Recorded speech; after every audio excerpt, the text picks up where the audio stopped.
राधे राधे सभी को। साथियों, आज हम मोस्ट इम्पोर्टेंट क्वेश्चन देखने वाले हैं नदी से संबंधित। ये क्वेश्चन जो है आपको हेल्प करेंगे किसी भी गवर्नमेंट एग्जाम में। नदियों से आपके एग्जाम में 1 से 2 क्वेश्चन बहुत ही आसानी से पूछ लिए जाते हैं, तो आपको पता होना चाहिए किस प्रकार के क्वेश्चन बनते हैं और कैसे कैसे क्वेश्चन रहते हैं नदियों से। तो इसलिए वीडियो को पूरा अंत तक देख लेना ताकि आपको समझ आ सके कैसे कैसे क्वेश्चन जो है नदियों से बन जाते हैं और यहाँ से आपके 2 से 3 नंबर पक्का होने वाले हैं। तो वीडियो को अंत तक देख लेना और अगर आप चैनल पर नए हैं चैनल को सब्सक्राइब कर लेना, बेल आइकन क्लिक कर लेना ताकि आपके पास सारी नोटिफिकेशन टाइम टू टाइम पहुँचते रहें हम जो भी अपडेट डालते हैं। और अगर आपको डेली न्यूज़पेपर चाहिए तो मैंने एक व्हाट्सएप चैनल बना रखा है जिसका लिंक डिस्क्रिप्शन में है, ज्वाइन कर लेना, जहाँ पे मैं डेली न्यूज़पेपर डाल देता हूँ पीडीएफ में सारे के सारे एक ही जगह पर। ठीक है, चलते हैं क्वेश्चन की तरफ। साथियों, क्वेश्चन नंबर 1 देख लो। और काफ़ी बारी इस प्रकार से भी क्वेश्चन बन जाता है, निम्नलिखित में से कौन सा नदियों का सही क्रम उत्तर से दक्षिण की तरफ है। तो यहाँ पे आपको नदियों के नाम दिए गए हैं और आपको बताना है कौन सा क्रम सही है उत्तर से दक्षिण की तरफ। तो यहाँ पे जो राइट आंसर है वो है ऑप्शन फर्स्ट वाला, झेलम, चिनाब, रावी, सतलज। ये क्रम सही है उत्तर से दक्षिण की तरफ नदियों का। ऑप्शन ए इसका राइट आंसर है। तो आप देख सकते हो किसी प्रकार से क्वेश्चन बन सकता है, तो आपको आइडिया रहना चाहिए कैसे क्वेश्चन को करना है। ठीक है, तो जब भी आप मैप देखते हो नदी संबंधित तो एक बारी उनको देख लिया करो कि किस तरीके से नदियों का फॉर्मेशन हो रहा है उत्तर से दक्षिण की तरफ, किस तरीके से नदियों का क्रम बैठा हुआ है। ठीक है, चलते हैं नेक्स्ट क्वेश्चन की तरफ। साथियों, क्वेश्चन नंबर 2 है, ये भी क्वेश्चन क्रम संबंधित ही है। भारत में उत्तर से दक्षिण की ओर जाते हुए नीचे दी गई नदियों का निम्नलिखित में से सही अनुक्रम कौन सा है। तो यहाँ पे भी आपको उत्तर से दक्षिण की तरफ बहती हुई नदियों का सही क्रम बताना है। तो यहाँ पे जो राइट आंसर है वो है ऑप्शन बी वाला, श्योक, जास्कर, सिप्ती, सतलज। ये क्रम सही है उत्तर से दक्षिण की तरफ नदियों का। तो ऑप्शन बी इसका राइट आंसर है। तो आप देख सकते हो इस प्रकार से भी क्वेश्चन बनते हैं नदियों संबंधित। ठीक है, साथियों, क्वेश्चन नंबर 3 है, वेरी वेरी इंपॉर्टेंट क्वेश्चन, इसको मार्क कर लेना। दूध गंगा नदी निम्न में से किस में अवस्थित है। तो दूध गंगा नदी जम्मू एंड कश्मीर में अवस्थित है। ऑप्शन ए इसका राइट आंसर है। काफ़ी इंपॉर्टेंट नदी है, ध्यान रखना है आपको ये दूध गंगा नदी। ठीक है, क्वेश्चन नंबर 4 है, सिंधु नदी तथा सतलज नदी के बीच हिमालय का भाग कहलाता है। तो ये भाग कहलाता है पंजाब हिमालय। ऑप्शन बी इसका राइट आंसर है। आपको पता होना चाहिए, इस प्रकार से क्वेश्चन आ जाते हैं एग्जाम के अंदर। ठीक है, क्वेश्चन नंबर 5 है और वेरी वेरी इंपॉर्टेंट क्वेश्चन है, इसको ही मार्क कर लेना। तिब्बत में मानसरोवर झील के पास नदी का स्रोत है, तो वह है, तो कौन सी नदियों का स्रोत है मानसरोवर झील के पास। तो वो नदियां हैं ब्रह्मपुत्र, सतलज, सिंधु। ये तीनों ही नदियों का स्रोत है। ऑप्शन डी इसका राइट आंसर होगा। काफ़ी इंपॉर्टेंट है, ध्यान रखना है आपको ये क्वेश्चन। ठीक है, क्वेश्चन नंबर 6 है, निम्नलिखित नदियों में से कौन सी एक लद्दाख एवं झांस्कर पर्वत श्रेणियों के मध्य से प्रवाहित होती है। तो वो कौन सी नदी है।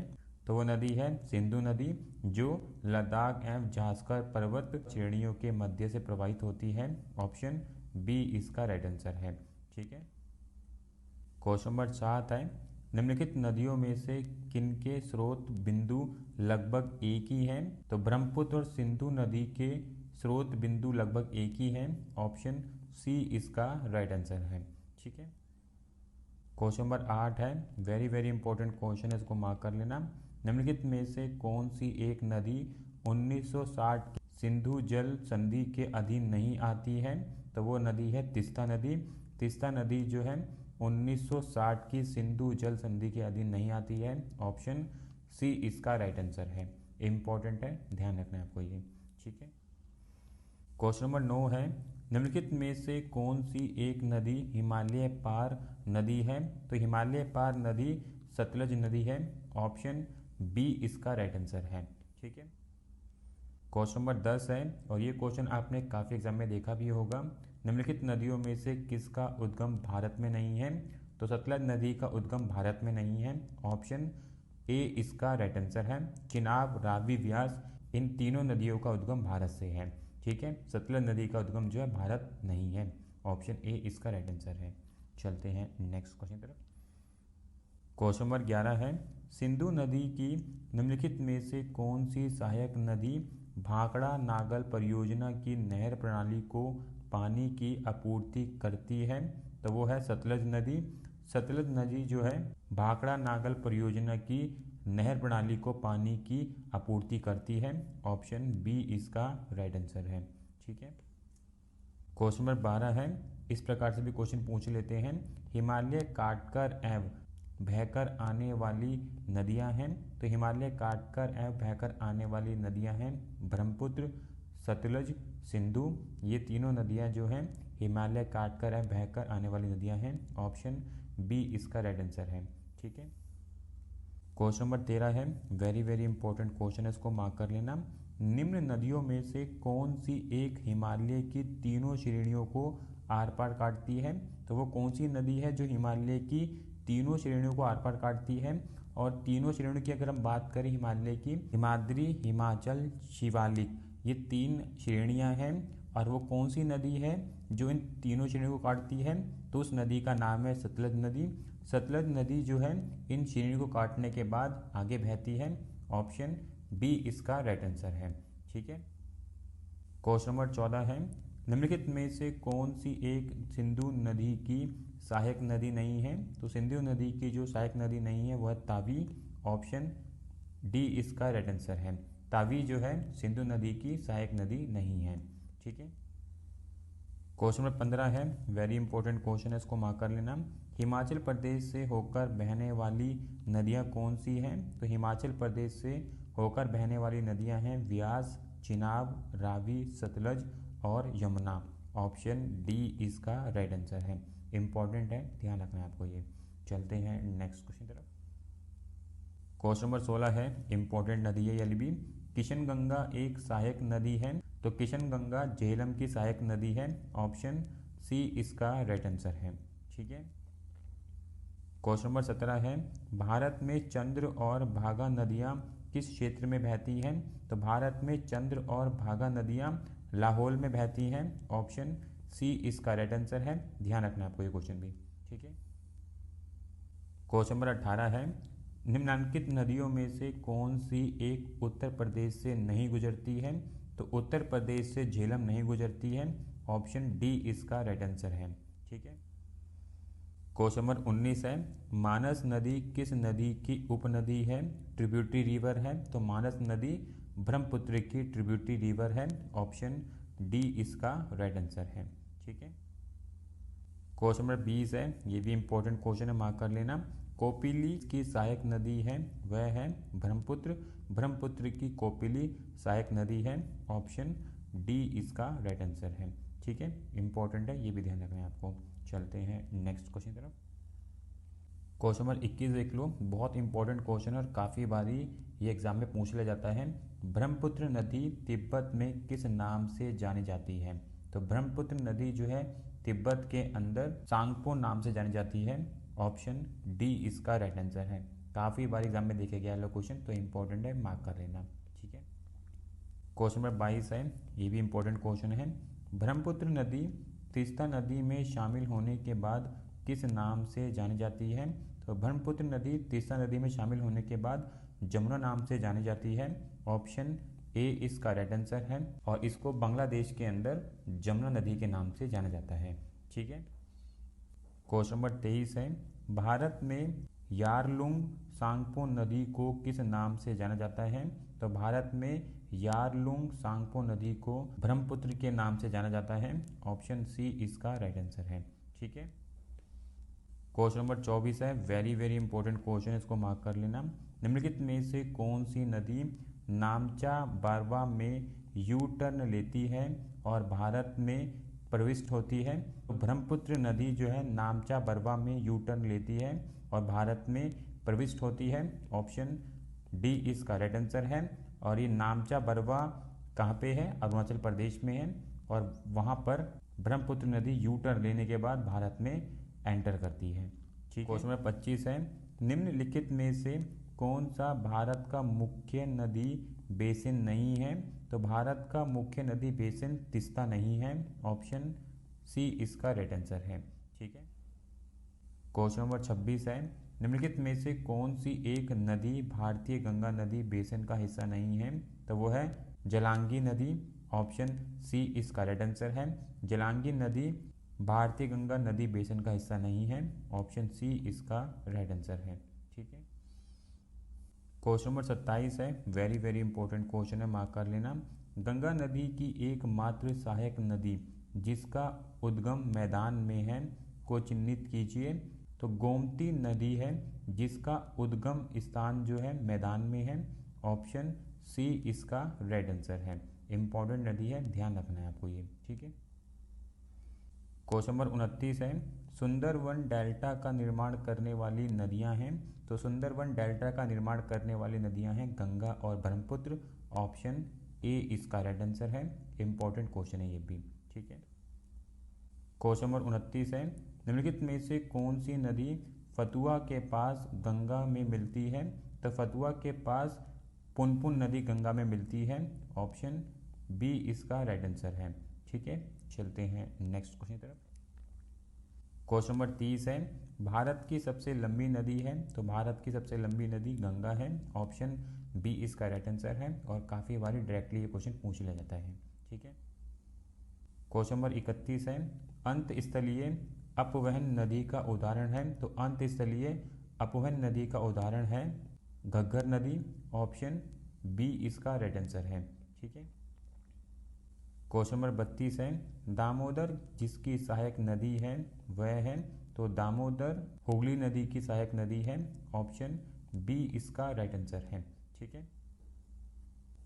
क्वेश्चन नंबर 33 है, निम्नलिखित में से कौन सी नदी गंगा एक्शन प्लान में सम्मिलित नहीं की गई है?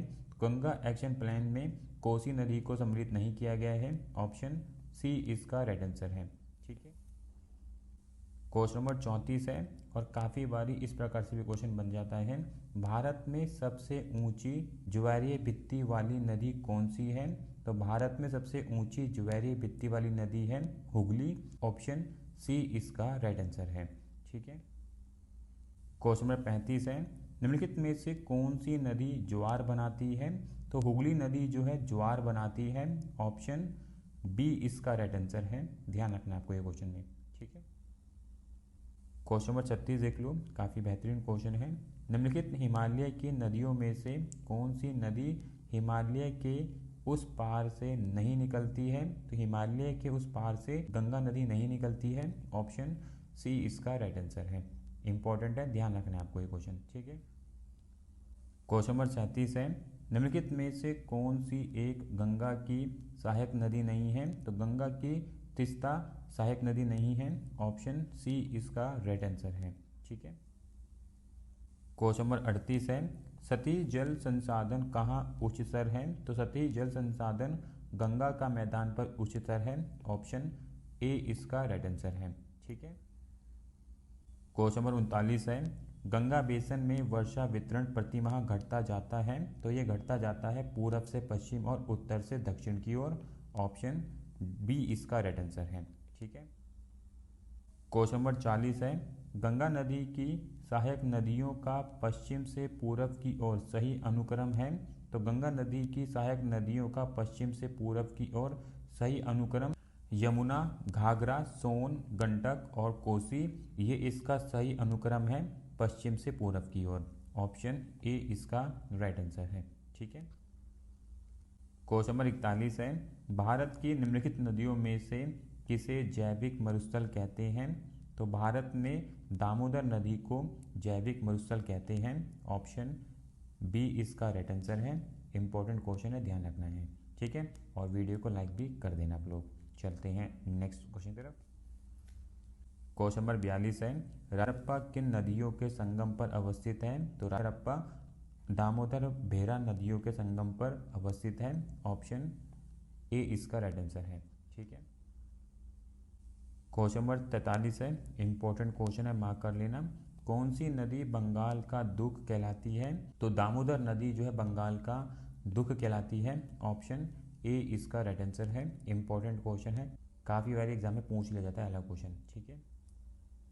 क्वेश्चन नंबर 44 है, निम्नलिखित में से कौन सी नदी विभ्रंश घाटी से होकर बहती है? तो विभ्रंश घाटी से दामोदर नदी होकर बहती है। ऑप्शन डी इसका राइट आंसर है। ठीक है। क्वेश्चन नंबर 45 है, अलकनंदा की कौन सी सहायक नदी कर्णप्रयाग में मिलती है? तो अलकनंदा की पिंडर सहायक नदी कर्णप्रयाग में मिलती है। ऑप्शन बी इसका राइट आंसर है। ठीक है। क्वेश्चन नंबर 40 है, अलकनंदा और पिंडार नदियों के संगम पर निम्नलिखित में से कौन सा स्थान अवस्थित है? अलकनंदा और पिंडार नदियों के संगम पर कर्णप्रयाग स्थान अवस्थित है। ऑप्शन बी इसका राइट आंसर है। ठीक है। क्वेश्चन नंबर 47 है, अलकनंदा और भागीरथी नदियों के संगम पर कौन सा स्थान अवस्थित है? तो अलकनंदा और भागीरथी नदियों के संगम पर देवप्रयाग स्थान अवस्थित है। ऑप्शन डी इसका राइट आंसर है। ठीक है। क्वेश्चन नंबर 48 है, गंगोत्री नदी के किनारे स्थित है? तो गंगोत्री नदी के किनारे भागीरथी स्थित है। ऑप्शन बी इसका राइट आंसर है। ठीक है। क्वेश्चन नंबर 49 है, भागीरथी नदी निकलती है? तो भागीरथी नदी गोमुख से निकलती है। ऑप्शन ए इसका राइट आंसर है। ठीक है। क्वेश्चन नंबर 50 है, मंदाकिनी नदी किस जल प्रवाह अथवा मुख्य नदी से संबंधित है? तो मंदाकिनी नदी अलकनंदा जल प्रवाह अथवा मुख्य नदी से संबंधित है। ऑप्शन ए इसका राइट आंसर है, अलकनंदा। ठीक है साथियों, यहाँ पे हमने मोस्ट इम्पॉर्टेंट क्वेश्चन देखे हैं। नॉर्थ भारत के अंदर, उत्तर भारत के अंदर जो मुख्य नदियाँ हैं, उनकी सहायक नदियाँ हैं, कहाँ से उनका उद्गम है, वो सारे क्वेश्चन हमने यहाँ देख लिए हैं। तो इस वीडियो को आप 1 से 2 बार देख लोगे तो जो भी क्वेश्चन बनता है उत्तर भारत की नदियों से आप आराम से कर पाएंगे। अब हम और भी नदियों संबंधित, दक्षिण भारत से संबंधित नदियों से क्वेश्चन लेके आ जाएंगे, ताकि आपको उन नदियों के बारे में भी आइडिया मिल सके कैसे क्वेश्चन बनते हैं और आपकी प्रिपरेशन बेहतर हो सके। तो इसलिए चैनल को सब्सक्राइब जरूर कर लेना, बेल आइकन क्लिक कर लेना, ताकि आपके पास सारे नोटिफिकेशन टाइम पे पहुंचते रहें। और अगर आपको डेली न्यूज़पेपर चाहिए तो मैंने एक व्हाट्सएप चैनल बना रखा है, जिसका लिंक आपको डिस्क्रिप्शन में मिल जाएगा, ज्वाइन कर लेना, जहाँ पे मैं डेली न्यूज़पेपर डाल देता हूँ PDF में। तो आपको एक ही जगह पे सारे के सारे न्यूज़पेपर मिल जाएंगे आसानी से। ठीक है, मिलेंगे नेक्स्ट वीडियो में। राधे राधे।